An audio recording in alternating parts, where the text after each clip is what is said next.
Hello everyone, let's start today's topic. आज हम यहाँ पे बात करने जा रहे हैं सीएस एग्जीक्यूटिव में हमारा जो आखिरी पेपर है, that is paper number 8 regarding strategic management. और इसमें आज हम नया चैप्टर स्टार्ट कर रहे हैं which is chapter number 15, strategic implementation and control. ठीक है, अब देखो अभी तक जो हमने पढ़ा है ना, स्टोरी यह कंटिन्यू हो रही है। पहले स्ट्रैटेजी बनाने से पहले हम एनालिसिस करते हैं एनवायरनमेंट का, फिर स्ट्रैटेजी का फॉर्मुलेशन करते हैं, फिर इम्प्लीमेंटेशन होता है, फिर उसके बाद हम उसका कंट्रोलिंग करते हैं, फीडबैक लेते हैं।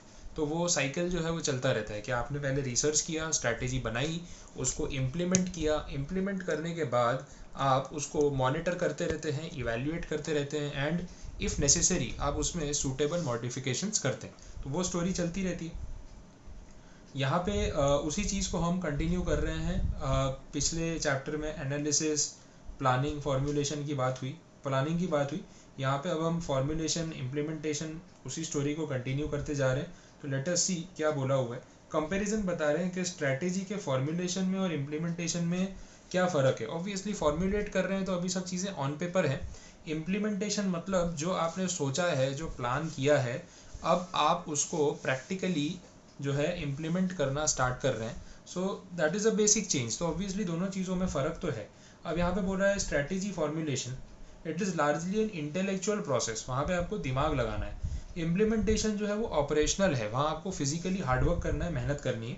Formulation requires good conceptual, integrative and analytical skills, but strategy implementation requires special skills in motivating and managing others. सही है। फिर इसके बाद फॉर्मुलेशन जो है it occurs primarily at the corporate level of an organization, while strategy implementation permeates all hierarchy levels। तो यहाँ पे बोला है फॉर्मुलेशन का काम टॉप लेवल, कॉर्पोरेट लेवल पे होता है, जबकि इम्प्लीमेंटेशन तो सारे लेवल्स पे होने ही वाला है। तो वो हायरार्की के वाइज चलता रहता है, डिसेंडिंग ऑर्डर में। In fact they are not supplanting each other but they are supplementing each other. तो ये ऐसा नहीं है कि एक दूसरे को मतलब रिप्लेस कर रहे हैं। यहाँ पे इनका मतलब ये है कि कहीं ना कहीं दोनों की ज़रूरत है। फॉर्मुलेशन होगा तो ही इम्प्लीमेंटेशन हो पाएगा, उसके बिना तो कोई पॉसिबिलिटी नहीं। ठीक है, इसके बाद आगे देखें क्या पॉइंट है। The relation between formulation and implementation can be best understood by there interdependence. Okay, there are two types of linkages between formulation and implementation: forward linkage and backward linkage. Forward linkage is concerned with the influence of the formulation on the implementation, मतलब strategy formulation का implementation पे क्या असर पड़ता है। अगर ऐसा कुछ है तो उसको हम बोलते हैं forward linkage। मीन्स कहीं ना कहीं formulation creates an impact on the implementation and it हाँ वो उस तरीके से ही होगा। उल्टा भी हो सकता है, आगे देख लेते हैं। Strategy formulation has forward linkage with implementation in the sense that total implementation activities are geared according to the strategy which is chosen for implementation. तो आपने जो फॉर्मुलेट किया है उस बेसिस पे सारा इम्प्लीमेंटेशन का प्लानिंग होता है। आगे बैकवर्ड लिंकेज में क्या बोला है, it deals with the influence in the opposite direction. तो यहाँ पे ये देखा जाता है कि इम्प्लीमेंटेशन का असर फॉर्मुलेशन पे क्या होता है, उस चीज़ पे ज़्यादा फोकस किया जाता है। तो आपको फॉर्मुलेट करते टाइम इम्प्लीमेंटेशन की रिस्ट्रिक्शंस और हम बोल सकते हैं उसके रिजर्वेशंस, वो सब चीज़ों को ध्यान में रखना पड़ेगा। मतलब टोटली ऐसा नहीं हो सकता कि हम जो स्ट्रैटेजी बनाना चाहें बनाएं, उसके बेसिस पे इम्प्लीमेंटेशन हो जाएगा, ऐसा नहीं है। Before making the strategy you have to keep in mind कि हमारी स्ट्रेंथ क्या है, वीकनेस क्या है, हमारे पास क्या फैसिलिटीज़ अवेलेबल है, और क्या हमारे पास रिस्ट्रिक्शंस है जिसके अंदर रहते हुए ही हमें काम करना है। तो वहाँ पे रिवर्स डायरेक्शन में थिंकिंग रखनी पड़ेगी, ऐसा भी हो सकता है। तो that is called a backward linkage. ठीक है, ऐसे बोल रहे हैं। फिर स्ट्रैटेजी इम्प्लीमेंटेशन के कुछ सपोर्टिंग फैक्टर्स हैं, काफ़ी बेसिक सा आंसर है, आई डोंट थिंक इतनी परेशानी होगी आपको। सबसे पहले बोला है action planning. Organisation to be successful in strategy implementation needs to develop a detailed action plan. ये तो हम पहले भी देख रहे थे, स्टेप बाय स्टेप पहले से क्रोनोलॉजिकल ऑर्डर में सब कुछ प्लान करो, सोचो कैसे आपको काम करना है, क्या नहीं करना है। तो जब तक ये प्रॉपर प्लान नहीं होगा तब तक इम्प्लीमेंटेशन तो हो ही नहीं सकता है। इसके बाद है प्रॉपर एंड सूटेबल स्ट्रक्चर। ठीक है, ऑर्गेनाइजेशन का सूटेबल स्ट्रक्चर मतलब कॉर्पोरेट लेवल पे, टॉप लेवल पे कौन, मिडिल लेवल पे कौन, लोअर लेवल पे कौन, कौन सा डिपार्टमेंट कौन हैंडल कर रहा है, वो सारी चीज़ें, ठीक है। Annual business plan, annual business sorry इसके पहले है importance of HR factors, human resource, हमारा स्टाफ बहुत इंपॉर्टेंट फैक्टर होता है, ठीक है। उनकी कैपेबिलिटीज़, उनकी स्ट्रेंथ, उस पर डिपेंड करता है कि उनसे क्या काम लेना है, क्या काम नहीं लेना है, तो ये सब चीज़ों पे भी ध्यान दिया जाना चाहिए। एनुअल बिजनेस प्लान इसके लिए बोल रहे हैं organisations successful at implementation are well aware of their need to fund their intended strategies. अब ये एनुअल बिजनेस प्लान में फंडिंग की बात हो रही है कि बड़ी बड़ी कंपनीज, उनको पता होता है कि हमें फंडिंग की ज़रूरत कब और कैसे पड़ेगी, उस हिसाब से वो लोग अपनी प्लानिंग करके चलते, ठीक है। मॉनिटरिंग एंड कंट्रोल मतलब जब आपने स्ट्रैटेजी जो है वो इम्प्लीमेंट कर दी है तो उसको आपको मॉनिटर करते रहना पड़ेगा कि प्रॉपर सिस्टम सेटअप है कि नहीं, और जो भी हमने स्ट्रैटेजी फॉर्मुलेट की है वो उसको जब हमने इम्प्लीमेंट किया तो जैसा हमने सोचा था वैसा वो वर्क कर रही है या नहीं कर रही, इन चीज़ों का ध्यान देना पड़ेगा, ठीक है। आगे देख लेते हैं। इसके बाद जो नेक्स्ट टॉपिक है हमारा, इट इज़ मैकिन्सेज 7S फ्रेमवर्क। ये स्ट्रैटेजी इम्प्लीमेंटेशन के रिगार्डिंग यहाँ पे इन्होंने कुछ फ्रेमवर्क जो है वो प्रिस्क्राइब किया हुआ है। बोला है McKinsey developed the 7S framework management model which organizes the 7 factors to organize a company in a holistic मतलब complete and effective way with the objective to diagnose the causes of the organization's problem and to formulate the program for improvement due to implementation of the strategy which are associated with change in the organization। तो यहाँ पे ये चीज़ें clear होती जा रही है कि जो इम्प्रूवमेंट की ज़रूरत पड़ेगी वो भी करेंगे, इम्प्लीमेंटेशन करके फिर उसके ऊपर पूरा ध्यान भी रखेंगे। मतलब एक इफ़ेक्टिव ऑर्गेनाइजेशन स्ट्रक्चर और एक स्ट्रैटेजी इम्प्लीमेंटेशन का जो प्रोसेस है उसको कैसे चलाना है, उसके लिए मैकिन्से ने कुछ अपना एक सिस्टम जो है वो प्रिस्क्राइब किया, वो हम यहाँ पे देखने जा रहे हैं। शुरू करते हैं। अब इनका ये डायग्राम है, इसके अंदर जो 7S मतलब सारे जो टर्म्स है वो S वर्ड से स्टार्ट हो रहे हैं, इसलिए उसको 7S फ्रेमवर्क बोला जा रहा है। तो मैं थोड़ा सा आपके लिए इसको जूम इन कर देता हूँ, इसमें क्या क्या वर्ड्स यूज़ किए हैं वो देख लेते हैं, ठीक है। Shared values, structure, system, style, staff, skills, strategy, ये सारी चीज़ें हैं जो यहाँ पे डिस्कशन में उन्होंने ली है, तो वही पॉइंट्स हमें एक एक करके समझने होंगे। शुरू करते हैं। सबसे पहले जो टर्म है 7S फ्रेमवर्क का, इट इज़ स्ट्रैटेजी। अब स्ट्रैटेजी में ना मैंने आपको यहाँ पे कुछ एक्सप्लेनेशन दिया नहीं, बिकॉज पूरे सब्जेक्ट में स्ट्रैटेजी पढ़ते आ रहे तो कुछ नया था ही नहीं उसके अंदर, वो कंटेंट में मैंने हटा दिया। और वैसे भी आपका सब्जेक्टिव पेपर है नहीं, MCQ है, तो आप अपने वर्ड्स में उस चीज़ को मेंशन कर सकते हैं। इसके बाद है structure. Organisational structure performs the functions first dividing the whole organisation into activities, departments, setting division of labour and delegation of authority. मतलब स्ट्रक्चर मतलब वही ऑर्गेनाइजेशन का स्ट्रक्चर हो गया, किसको क्या काम देना है, किसकी कितनी क्वालिफिकेशन है, किसका कितना वर्क एक्सपीरियंस है, तो उस हिसाब से कहीं ना कहीं हम उसके साथ वैसे ही डील करेंगे और उसको वही पोस्ट देंगे जो वो डिज़र्व करता है। तो अगर हम स्ट्रक्चर का ध्यान रखें तो बेस्ट आउटकम मिलने के चांसेस और बढ़ जाते हैं। Facilitating the coordination and control of various activities in the framework of organisational mission, purposes and goals, ठीक है। Reduction of uncertainty through forecasting, research and planning in the organisation. Uncertainties तो future में आने ही वाली है, तो उनसे हम 100% या कम्प्लीटली नहीं बच सकते, लेकिन फोरकास्टिंग करके मतलब ऐसी टेक्निक्स यूज़ कर सके जिससे हम थोड़ा बहुत प्रिडिक्ट कर सकें कि आगे क्या होने वाला है। रिसर्च करके, प्लानिंग करके एटलीस्ट उसका जो खतरा है ना उससे हम अपने आप को रोक सकते हैं, बचा सकते हैं। Prediction of future and designing the future course of action, ठीक है। सिस्टम की बात हो रही है। सिस्टम में क्या बोला है, ये मैनेजमेंट टूल है ऐसा बोल रहे हैं for planning, decision making, communication, control and procedures and processes regularly followed by an organisation. तो इसमें तो सब कुछ ही कवर कर लिया। सिस्टम वर्ड में तो कंपनी के rules, regulations, procedures, formally informally जो कुछ भी होता है ऑर्गेनाइजेशन के स्ट्रक्चर में सब आ गया। तो यहाँ पे तो आप जितना पढ़ोगे और जितना लिखोगे ना उतना कम है। ओवरऑल कंपनी का हर डिपार्टमेंट, हर पार्ट, सब कुछ यहाँ पे कवर हो रहा है। इसके बाद बात हो रही है स्टाइल की। स्टाइल मतलब मैनेजमेंट का स्टाइल। अब जैसे हर कंपनी का जो टॉप मैनेजमेंट है उनका एटीट्यूड, उनका स्टाइल कैसा है उस पर भी डिपेंड करता है ना कि कंपनी किस तरीके से आगे बढ़ेगी। अभी आप रिलायंस को देख लो, मुकेश अंबानी, ये कोई लिमिटेशंस नहीं है, ही इज़ नो स्टॉपिंग। मतलब वो प्रोग्रेस पे प्रोग्रेस करते जा रहे हैं, हर रोज़ कुछ नया लॉन्च करते जा रहे हैं, हर रोज़ नई नई कंपनीज टेक ओवर कर रहे हैं, इन्वेस्टमेंट्स लेके आ रहे हैं, तो he is moving very fast. अब दूसरा कोई एंटरप्रेनर होगा तो वो थोड़ा उनके कंपैरिजन में कम पेस पे भी चल सकता है कि नहीं भी हम स्टेप बाय स्टेप धीरे धीरे आगे बढ़ेंगे, तो इट इज़ पॉसिबल क्या हो रहा है क्या नहीं। Next is staff. स्टाफ की बात हो रही है, इसका मतलब है कि आप अपने स्टाफ को कैसे हैंडल करते हैं, यंग रिक्रूट्स को कैसे किस तरीके से सिस्टम में लेके आते हैं, उनको ट्रेन कैसे करते हैं, और जो आपका एक्सपीरियंस्ड स्टाफ है उसको आप कैसे यूज़ करते हैं, तो ये सारी चीज़ें भी देखी जाती है। स्किल्स, कॉम्पिटेंसीज और आपका काम करने का लेवल, आपका टैलेंट, ये सब मैटर करेगा। Shared values.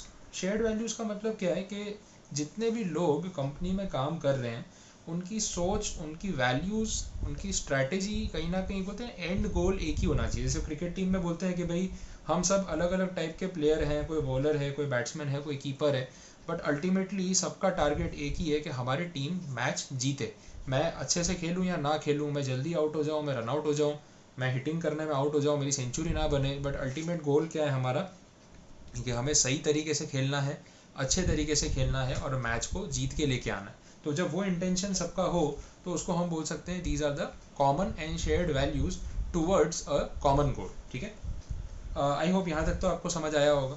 अब इसके बाद बात हो रही है एक्टिवेटिंग अ स्ट्रैटेजी। अब मुझे तो ये आंसर ही पूरा रिपीट लगता है, फालतू में एक ही चीज़ को बार बार लिखते हैं। यहाँ पे इन्होंने बोला कि स्ट्रैटेजी को एक्टिवेट करना मतलब क्या, तो मतलब ज़ीरो से स्टार्ट करके एंड तक जाना, अल्टीमेटली वही हो रहा है। देखो स्टेप्स बताता हूँ।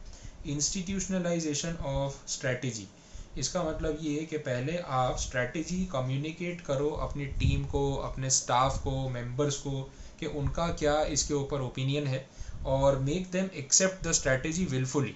तो उनको पहले आप कन्विंस करो, पहले कम्युनिकेट करो और उनको कन्विंस करो कि वो इस स्ट्रैटेजी के साथ हैं या नहीं। तो कम्युनिकेशन एंड एक्सेप्टेंस ये हो गया। उसके बाद एक्शन प्लान्स और प्रोग्राम्स बनाओ, मतलब स्ट्रैटेजी को फॉर्मुलेट करना। मतलब अभी तक आपके माइंड में था, अभी आपने सबको आइडिया सुनाया, सबने हाँ बोला कि भाई हाँ अच्छा है चलो आगे बढ़ते हैं। अब हम स्टेप वाइज उस चीज़ को जो है नोट डाउन करके एक प्रोग्राम में कन्वर्ट कर रहे हैं।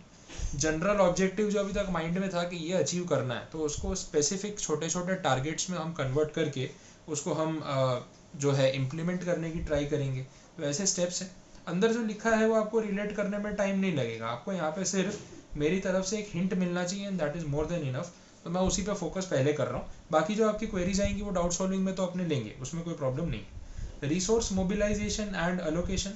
रिसोर्सेज मतलब हमारा पैसा, हमारी मशीनरी, हमारा रॉ मटेरियल, हमारा ह्यूमन रिसोर्स, हमारे स्टाफ एम्प्लॉयज़। ठीक है, तो इन सब लोगों को प्रॉपरली अलोकेट करना, जिसकी जहाँ ज़रूरत है उसको वहाँ पहुँचाना, और उसका मोबिलाइजेशन मतलब ऐसा नहीं कि पैसा पड़ा है काम नहीं लग रहा, ह्यूमन रिसोर्स में इतना स्टाफ है पर हम उनको अच्छी तरीके से यूज़ नहीं करते, ऐसा नहीं होना चाहिए। ठीक है, तो यहाँ पे बात हो रही है रिसोर्स मोबिलाइजेशन एंड अलोकेशन की। तो इसमें बहुत सारे टर्म्स उन्होंने एक्सप्लेन किए, जैसे पहले बोला पावर प्ले।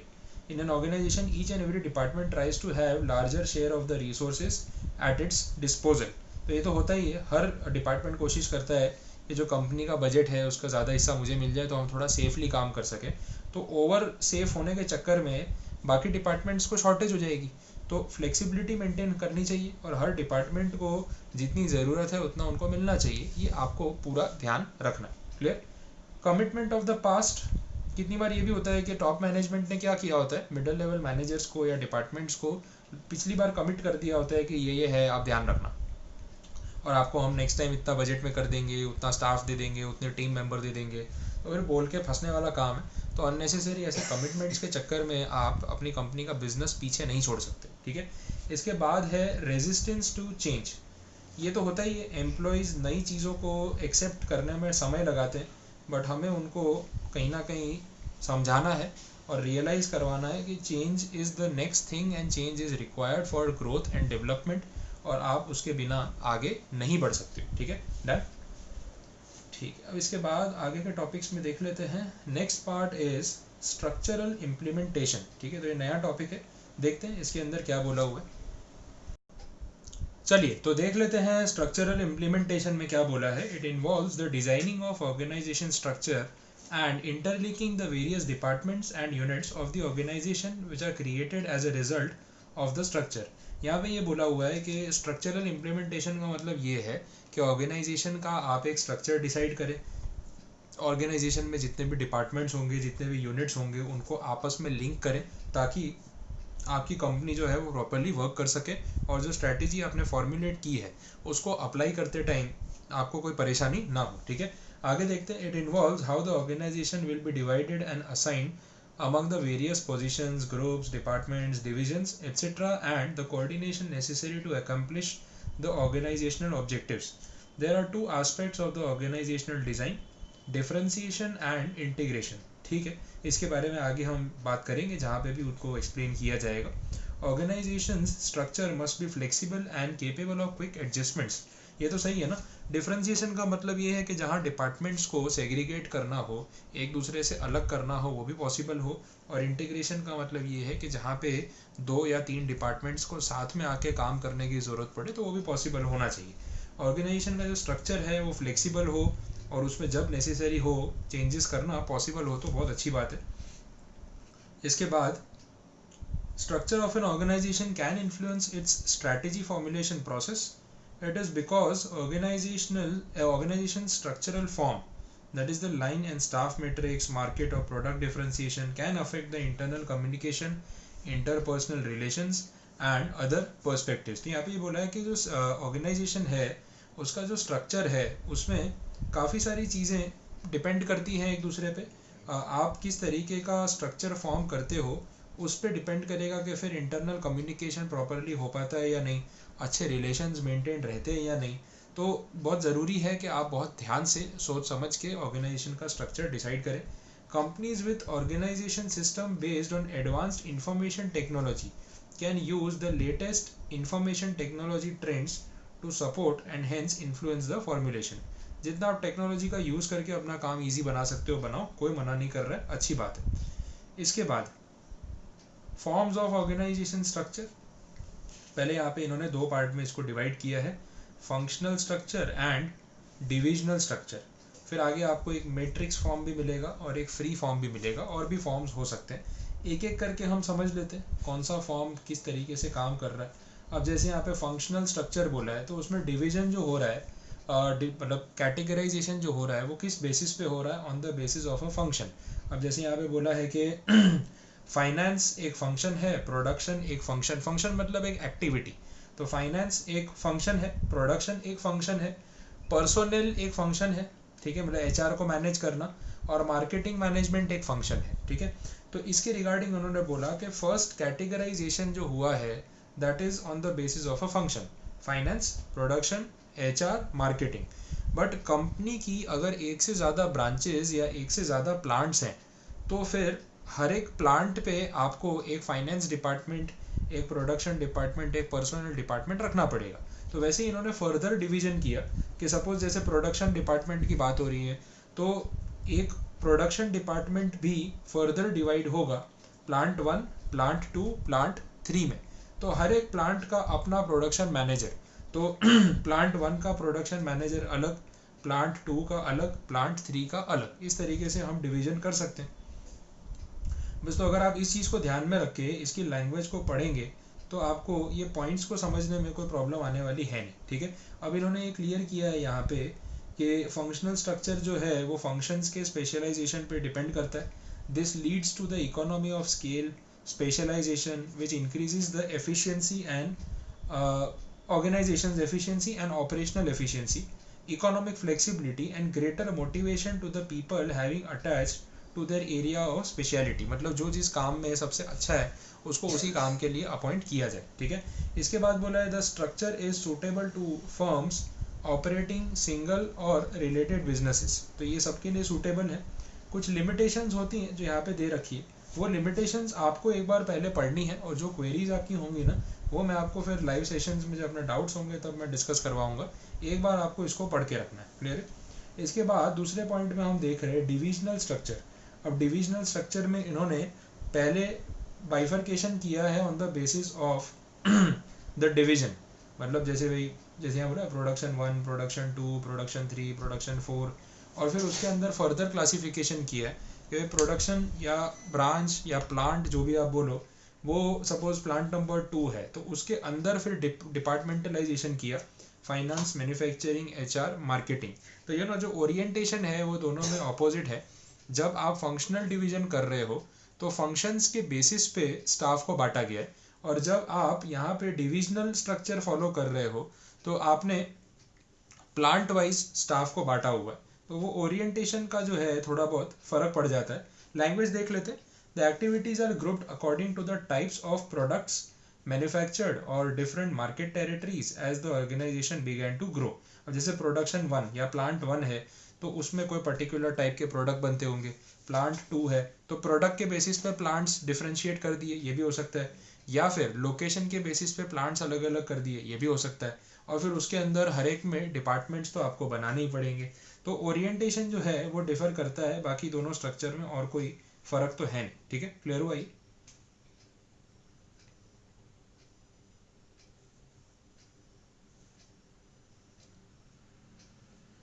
बाकी थियरी कुछ ज़्यादा ही स्ट्रेच करके दे रखी है। अगर आपको बेसिक मीनिंग क्लियर है और फिर आप उसकी लैंग्वेज को एमसीक्यू के पॉइंट ऑफ व्यू से थोड़ा एफर्ट करके पढ़ते हैं तो इसको कवर अप करने में इतनी परेशानी आपको नहीं आएगी।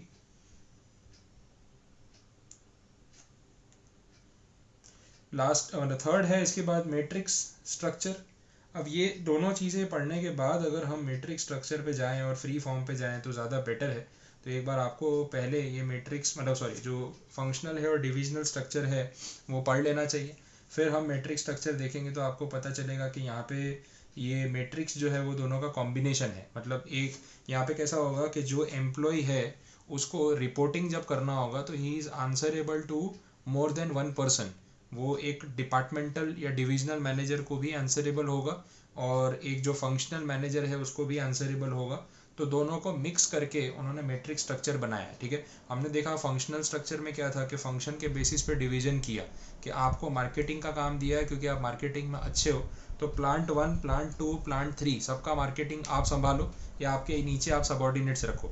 डिविजनल स्ट्रक्चर में हमने देखा कि प्लांट 1, 2, 3, 4 जो भी हैं उनको सेपरेट करने का रीज़न या तो जोग्राफिकल होगा या टाइप ऑफ प्रोडक्ट होगा, और फिर उसमें आगे further division on the basis of function होगा तो अलग अलग मैनेजर। तो प्लांट 1 का फंक्शनल जैसे मार्केटिंग मैनेजर अलग, प्लांट 2 का अलग, प्लांट 3 का अलग, प्लांट 4 का अलग, वैसे उन्होंने डिवीजन किया। बट फंक्शनल वाले में ऐसा नहीं था। मैट्रिक्स में उस उनका मिक्सचर है, तो वो दोनों पढ़ने के बाद जब आप मैट्रिक्स पढ़ोगे तो आपको कुछ नया कंटेंट तो उसमें मिलेगा नहीं। ठीक है, इसलिए मैं पहले इस पर टाइम वेस्ट नहीं कर रहा हूँ। थोड़ा टॉपिक मैं पहले आपको एक बार दे सकता हूँ, देख लेना आप खुद कितना उस पर दिमाग लगाते हो। और फ्री फॉर्म में तो क्या है, फुल फ्लेक्सिबिलिटी, आप अपने हिसाब से डिसाइड करो कौन किसको रिपोर्ट करेगा, कौन सी पोस्ट पे कौन होगा, क्या स्ट्रक्चर, क्या orientation, you can modify it by yourself. ऐसा आपको यहाँ पे ध्यान रखना है। क्लियर है? प्रोसीजरल इम्प्लीमेंटेशन का आंसर बहुत सिंपल है। प्रोसीजरल इम्प्लीमेंटेशन मतलब जैसे जो लीगल रिक्वायरमेंट्स है, जो प्रोसीजरल रिक्वायरमेंट्स है, अब ये सब कुछ आप दूसरे सब्जेक्ट्स में पढ़ते हो। लाइसेंसेस लेने पड़ते हैं, फेमा के रेगुलेशंस फॉलो करने होते हैं, फॉरेन कोलैबोरेशन अगर कर रहे हो तो उसके प्रोसीजर्स होते हैं। तो जो कुछ भी है, सेबी का एक्ट है अगर आप शेयर्स इशू कर रहे हो, ठीक है, इंपोर्ट एक्सपोर्ट के लाइसेंसेस की ज़रूरत पड़े तो वो सब भी आपको एक प्रॉपर ऑर्डर में करना चाहिए ताकि बिजनेस में बाद में कोई लीगल कॉम्प्लिकेशंस ना आ जाए। ठीक है, तो ये एक पार्ट आपका कंप्लीट हुआ। इसके बाद बात हो रही है, छोटे छोटे टॉपिक से तो ले रहा हूँ जितने पॉसिबल है, बिहेवियरल इम्प्लीमेंटेशन। देखो बिहेवियरल इम्प्लीमेंटेशन की बात हम कर चुके हैं, लीडरशिप स्टाइल की बात की थी, ऑर्गेनाइजेशन का कल्चर कितना फ्री है, कितना स्ट्रिक्ट है, कितना एथिकल है, कितना अनएथिकल है, वैल्यूज़ को कितनी इंपॉर्टेंस देते हैं, वो सब चीज़ यहाँ कवर होती है। लास्ट में वही है value and ethics, basic part. तो इस पर आपको ज़्यादा टाइम देना नहीं पड़ेगा बाद में। फंक्शनल इम्प्लीमेंटेशन अभी ऊपर बात की, रिपीट। स्ट्रेटेजी कंट्रोल, कंट्रोल तो रखना पड़ेगा ना, जो स्ट्रैटेजी सोची है इम्प्लीमेंट करने के बाद उसी ट्रैक पे काम हो रहा है कि नहीं, वो तो आपको ध्यान रखना ही है। और नहीं हो रहा है तो उसको कंट्रोल करो, अपने हिसाब से लेके आओ।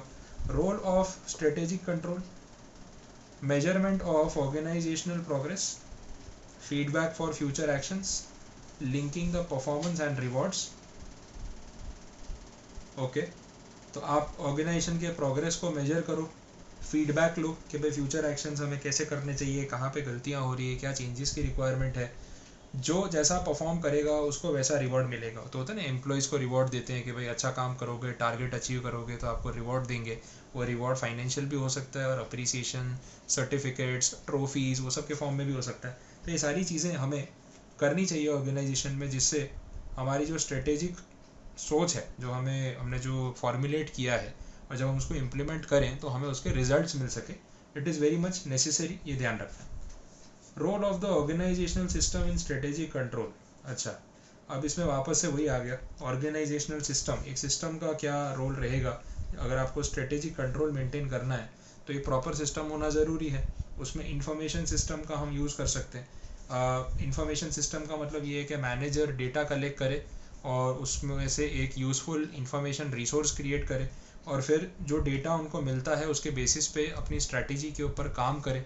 अब होता है ये तो, अब कंपनी अगर वो स्ट्रैटेजी इंप्लीमेंट कर रही है तो सेल्स बढ़ाने के लिए कर रही है, क्लाइंट बेस बढ़ाने के लिए कर रही है, तो जो सोचा था वो हो रहा है कि नहीं, तो डेटा मिलेगा कि भी इस महीने कितना सेल हुआ, पिछले महीने कितना हुआ था, अच्छा इसी मंथ में लास्ट ईयर कितना सेल हुआ था.